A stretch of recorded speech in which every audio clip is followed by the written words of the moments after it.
ইচ্ছা থাকলে উপায় হয়। সভ্যতার উষালগ্ন থেকেই মানুষ ছিল অসহায়।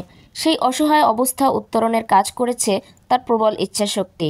এই ইচ্ছাশক্তির বলেই পৃথিবীতে মানুষ আজ অন্যান্য জীব থেকে শ্রেষ্ঠ।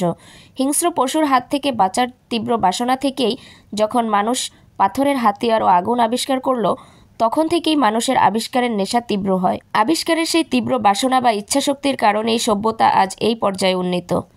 বস্তুত ইচ্ছাশক্তির জোরেই মানুষ জ্ঞান বিজ্ঞানের চরম শিখরে পৌঁছেছে।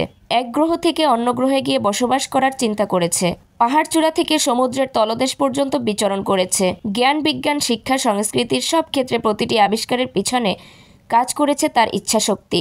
নদীর উপর ভেসে থাকার ইচ্ছা থেকে মানুষ তৈরি করেছে ভেলা, নৌকা, জাহাজ।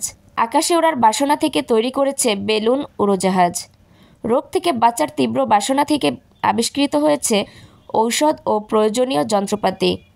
ইচ্ছাশক্তির বলে বলীয়ান হয়ে মানুষ অধ্যবসায় হয়েছে মনোযোগী। পেয়েছে চিত্তের একাগ্রতা, যা মানুষকে তার সাফল্যের চরম শিখরে পৌঁছে দিয়েছে।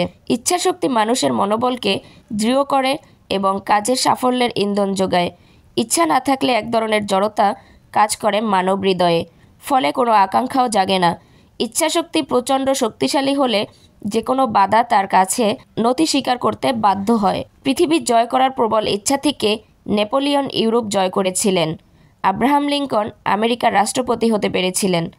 স্বাধীন হওয়ার তীব্র ইচ্ছা থেকেই আমরা স্বাধীনতা লাভ করেছি।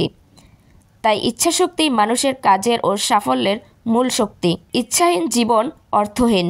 ইচ্ছা থেকেই প্রয়োজনের সৃষ্টি হয়, আর প্রয়োজন থেকেই বের হয় পাওয়ার উপায়। তাই ইচ্ছাকে উপায়ের মূল মন্ত্র বলা হয়। প্রিয় ভিউয়ার্স, ইচ্ছা থাকলে উপায় হয়। এতক্ষণ আমার বকবকানি শুনলেন। আমিও সেই ইচ্ছা থেকেই শহরের থেকে গ্রামে ছুটে এসেছি। এসে দেখুন মজার মজার খাবার খাচ্ছি।